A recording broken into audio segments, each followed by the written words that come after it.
All right, welcome. This is DB Talking Now, DB Talking Birds, DB Talking Philadelphia Eagles. So the Eagles went ahead and were able to cut down to the 53-man roster today, as today was the deadline, 4 p.m. Eastern, to cut down to 53.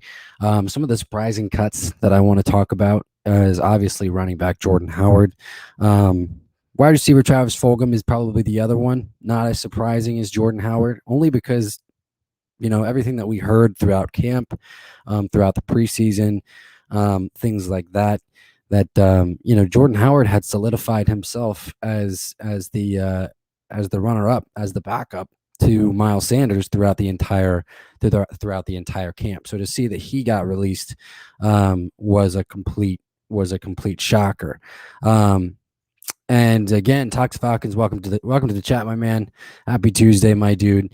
So yeah, they cut down to their 53. Travis Fulgham, I wanted him to make it and we're gonna get into that because there was, if he didn't make it, then there was one person that I knew that they were going to keep.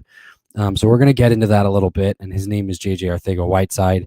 So yes, the Philadelphia Eagles did go ahead and keep J.J. Arcega-Whiteside on the roster for another year. Again, I still believe that he's a disappointing second-round pick. And yes, Toxic Falcons, they did cut wide receiver John Hightower as well. So Toxic Falcon says, are you surprised that they cut Howard? Yeah, like I just said, absolutely shocked that they cut Howard. Jordan Howard came in probably the best shape that he's been in, of his career in the NFL. He's pretty young. He's only like 26 or 27.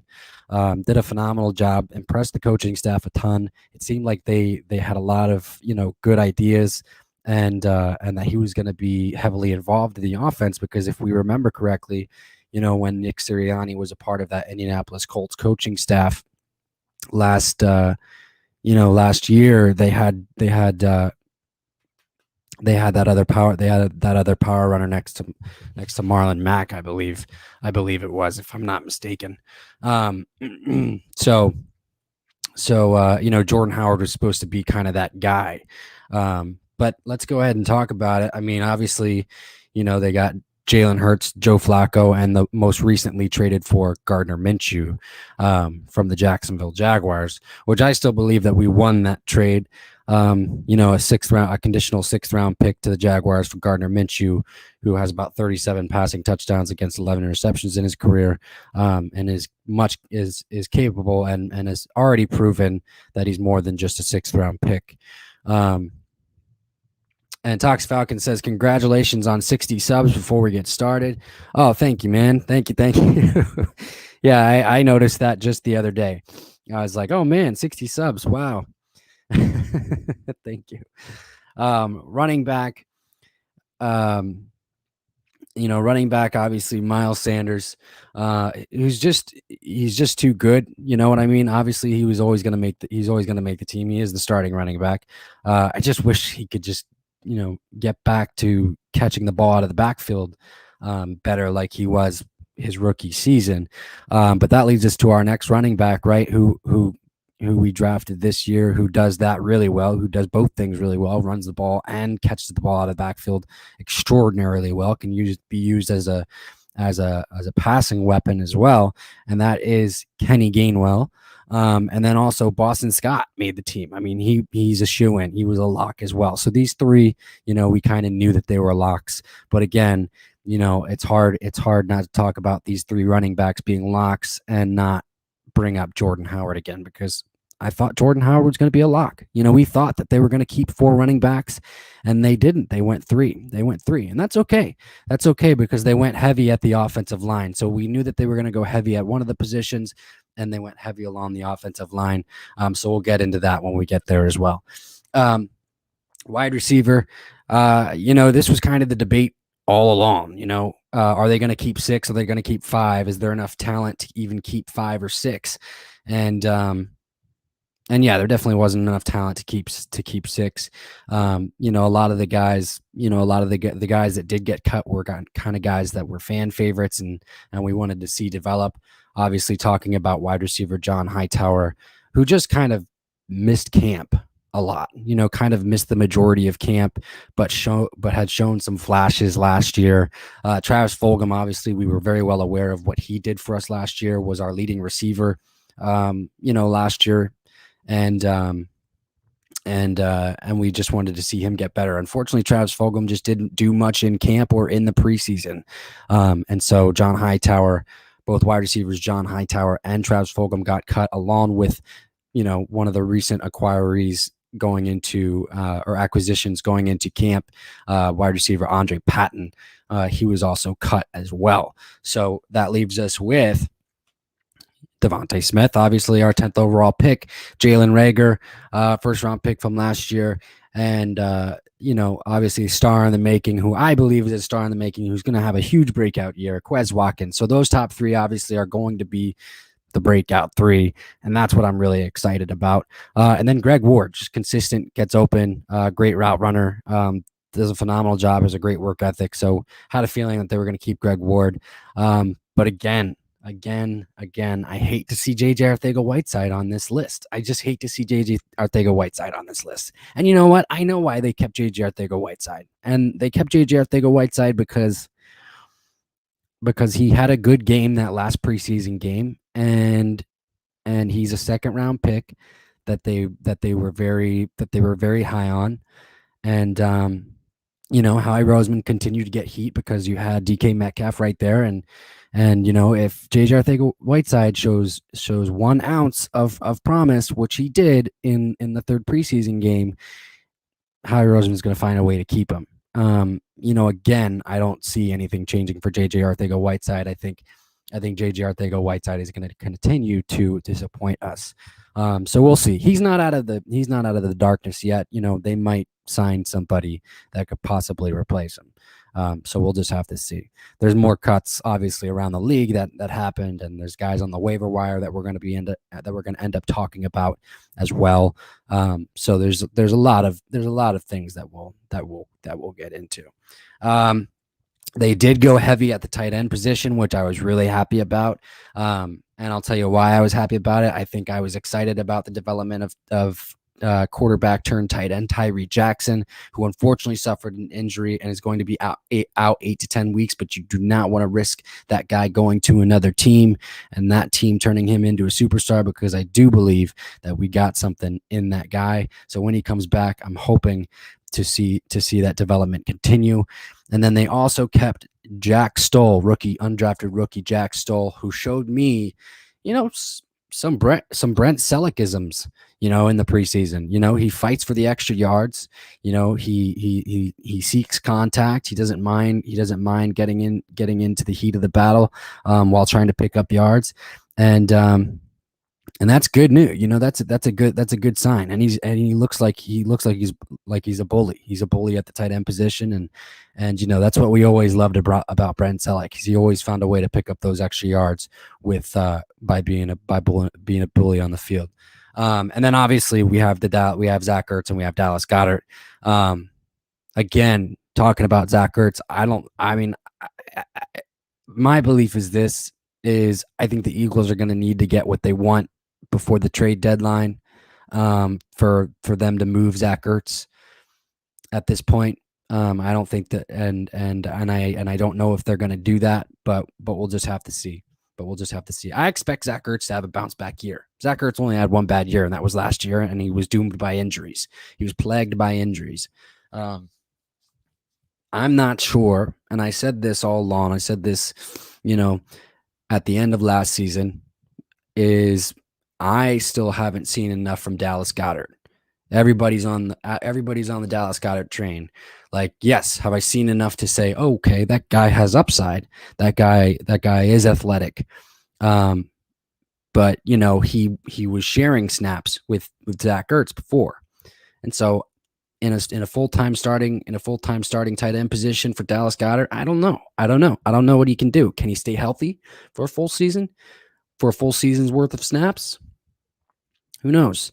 But I can tell you this: Zach Ertz was the better tight end all throughout camp, all throughout preseason, and I would not be surprised if Zach Ertz is the one who lines up as the starting tight end. Would not be surprised. Wouldn't be surprised about it. Now, I want to say this too about that tight end position too is, everybody says, well, yeah, but DB, they were talking about an extension for Dallas Goedert. Yeah, Dallas Goedert came out and said that they were working on an extension for him, but who else needs an extension? Who is probably more likely to receive an extension first? I would think it's Jordan Mailata, and we're going to get into the offensive line, but I would think it's Jordan Mailata. Jordan Mailata is projected to be a stud at the left tackle position, so I think I'd rather go with his extension first. And honestly, like am I ready to pay Dallas Goedert, superstar tight end money? No, because I don't think he's earned it yet. Anyway, let's go ahead and move on from that. All right, offensive line. Obviously, we're keeping Brandon Brooks, superstar right guard. Landon Dickerson, Andre Dillard. And Andre Dillard, obviously, there's still trade rumors surrounding Andre Dillard, so we'll see about him. Matt Pryor also got traded to the Colts for a 6th-round pick, which I just think is an absolute fleecing by the Philadelphia Eagles. I think they were going to release him anyway, and thank God. I'm so happy that Matt Pryor is gone. I don't know what they saw in him. There were a few games, maybe 2 years ago, where he played really well, but I haven't his play has been plagued with holding penalties and giving up sacks, over the last year and a half. I'd rather it gives me goosebumps every time I hear Matt Pryor going onto the field. I'm like, why don't you just put Jack Driscoll in? Just put Jack Driscoll in. He'll do a better job. You know what I mean? So, and speaking of Jack Driscoll, they did keep last year's 5th-round pick Jack Driscoll on the roster because he did show some promise last year. So that I am extraordinarily happy about. Playing, filling in at right tackle, filling in at right guard. I think he even played a little bit of center last year too, and did a good job at all 3 positions. And speaking of Landon Dickerson as well, Landon Dickerson was activated and so was Rodney McLeod.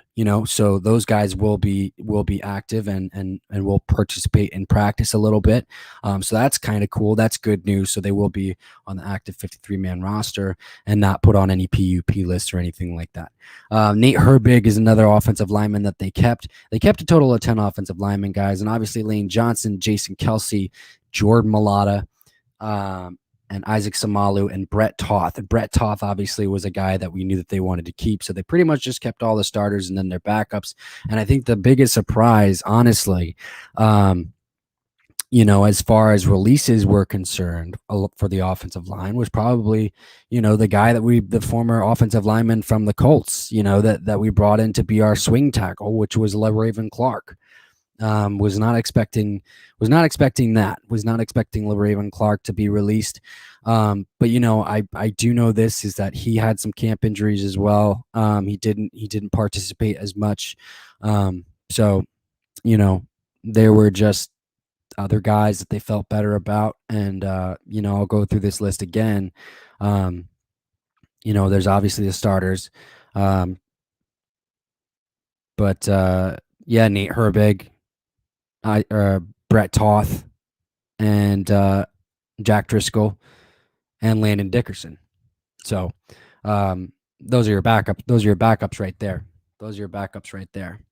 So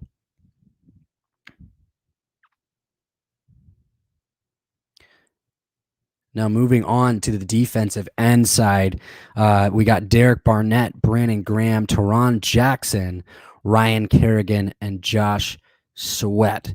So I'm actually really happy to see that they kept Tehran Jackson.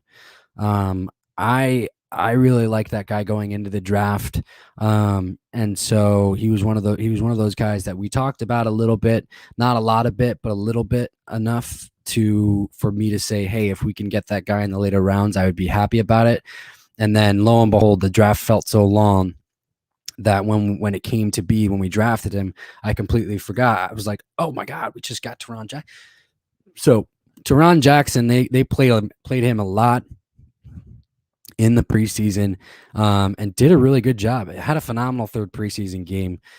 So he's definitely going to be someone that they use for rotational depth defensive end position. He's also somebody that they stood up at linebacker too, in that third preseason game. So I think that's also part of the reason why they can use him, and he has some versatility as well. Derek Barnett, obviously, we need to see more production from him. That's just the fact of the matter. But like I said, I'm kind of, on my own, on the fence on this one. Is I think his early career production is a lot more like Brandon Graham's than people realize. It really is. I mean, he had like 5.5 sacks, as a rookie. He had that fumble recovery in the Super Bowl. He's getting some decent production, and considering the fact that they rotate. But yeah, does he need to do a little bit better? Yes, he does. Josh Sweat, I am completely excited for. Had a dominating camp. And so I really look forward to, and we've heard nothing but dominating reports coming out of Josh Sweat's, camp. So, really excited to see what he's going to do in the regular season. So I'm extraordinarily excited about that. Defensive tackle. So here is a surprise. And this was kind of one of those ones where, and I'll tell you this, the defense tackles that we kept, obviously Fletcher Cox, Javon Hargrave, Milton Williams, Marlon Tupelotu. So our 5th round pick. So he's the guy that's kind of surprised, because there wasn't a lot said about him during camp. You know what I mean? Milton Williams was a guy that they was a guy that they love to use. They love to rotate him at defensive end, defensive tackle. He's going to be one of those guys that we're probably going to have for a while. I'm really excited about him. Javon Hargrave, obviously we know him well. Came on strong last year and had a phenomenal camp this year. Him and Josh Sweat are right up there in terms of tying for most dominant camp on the defense. And Fletcher Cox, obviously, there's no question. But Marlon Tupelotu is probably the biggest surprise here. And T.Y. McGill not making the roster. I think they're still going to try and bring T.Y. McGill back. But we'll just have to see what they do there. And because T.Y. McGill obviously had a phenomenal preseason and camp as well. So had the 2 sacks in the third preseason game, and I think he had a sack and a half in the first preseason game, and maybe a sack in the second one, I think. Yeah. And now just moving on to linebacker. So this is where it gets interesting. They went heavy at linebacker as well, keeping Jannard Avery, Sean Bradley, TJ Edwards, Patrick Johnson, Alex Singleton, Davion Taylor, Eric Wilson. So Jannard Avery has obviously been rumored to been in trade rumors. So I'm not sure if he's going to stay. The rumors are that the Philadelphia Eagles have been receiving calls for Jannard Avery, and that could be why they're so heavy right now, why the linebacker position is so heavy right now. But I think, I personally believe that this number is going to go down a little bit. I have nothing against our rookie Patrick Johnson. I'm glad that he made the team. He's another guy that I liked coming out of college, and I just didn't hear much about him. Through preseason. Didn't hear much about him. Heard a little bit about him in camp. Not much in preseason though. TJ Edwards has had a phenomenal camp. Has had a phenomenal preseason. So I expected him to make the team, and Alex Singleton obviously has picked up right where he left off last season, and his development continues. And Davion Taylor obviously has to get healthy. He started to have a phenomenal camp and then just went down. And and Eric Wilson has been a phenomenal pickup for us. So these linebackers, ever since Jonathan Gannon has been coaching them, you know, these guys have been moving sideline to sideline. So, but I do expect that number to go down a little bit. Cornerbacks: Avonte Maddox, Zach McPherson, Steven Nelson, Josiah Scott, and Darius Slay. I think that's a good list of names. Obviously, Avonte Maddox being moved back to the slot with the acquisition of Steven Nelson playing opposite Darius Slay has been good for this camp and this preseason, and hopefully it brings more good things to come for when the regular season hits. Josiah Scott, who was a earlier in the offseason trade with the Jacksonville Jaguars. Got to say, we've done a lot of trades with the Jacksonville Jaguars this offseason. Has done a good job in camp as well. Zach McPherson, our rookie 4th-round cornerback, had a phenomenal camp as well. So there's no really shockers or surprises there. And then moving on to safety, Marcus Epps, Anthony Harris, Rodney McLeod, Kayvon Wallace. Look, it was good news to hear that Rodney McLeod was activated and that he can return to practice. But again, I still am under the same cloud of thought that we should bring in another guy at the safety position. We should find a way to bring in another guy at the safety position. So, I mean, it's a good list. It's a good 53-man roster. But yeah, I do have my shocks, obviously, like we talked about, Jordan Howard being released. But I am okay. I am okay with those 3 running backs. I am okay with Kenneth Gainwell, Miles Sanders, Boston Scott. Obviously, they're preferring speed. So that's all right. And J.J. Arcega-Whiteside. Ugh. So, but let me know what you guys think about this 53-man roster in the comment box below. Again, this is DB Talking Now, DB Talking Birds, DB Talking Philadelphia Eagles. And please, if you can, donate at streamlabs.com/dbtalkingnow. Anything that you do donate is redistributed back into the stream so that I can bring you guys better content. And anything that you do decide to donate is much appreciated. Much appreciated. But here's what we're going to do. We're going to look at some of these other waiver wire cuts. And speaking of big cuts of the day, Cam Newton, the New England Patriots cut Cam Newton, which I started to expect. I not necessarily the not necessarily the releasing of Cam Newton, but definitely the fact that Mac Jones was going to win that starting job. For sure.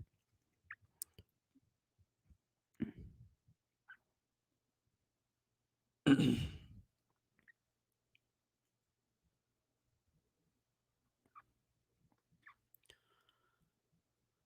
again, this is DB Talking Now, DB Talking Birds, DB Talking Philadelphia Eagles. We're going to take a quick intermission. I will be right back.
All right, this is DB talking now. DB talking birds. DB talking Philadelphia Eagles. So just a few more things that I wanted to address before we do end tonight's stream is that obviously today the Jalen Hurts was officially named the starter. We kind of knew this all along. He was going to be the starter. But yeah, because he was the only one that took reps throughout training camp. And that sentiment was kind of echoed by head coach Nick Sirianni. But the other thing that kind of worries me that kind of came out, I think it came out yesterday. Lane Johnson said, he feels good. Offensive lineman Lane Johnson said he feels good, but he has been dealing with some swelling throughout camp on his ankle. And guys, that worries me. I'm worried about that. Lane Johnson saying that he's dealing with some swelling on his ankle is worrisome. It's the same ankle that he's been dealing with for the past 2 years. And this is kind of one of those things is like, we need Lane Johnson to stay healthy. You know what I'm saying? Like we're so much better with Lane Johnson in there.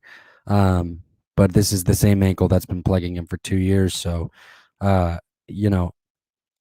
it comes down to the breaking question of, how much longer can we go with this, with the worrisome feelings of the health of our offensive line, like Brandon Brooks and Lane Johnson's ankle.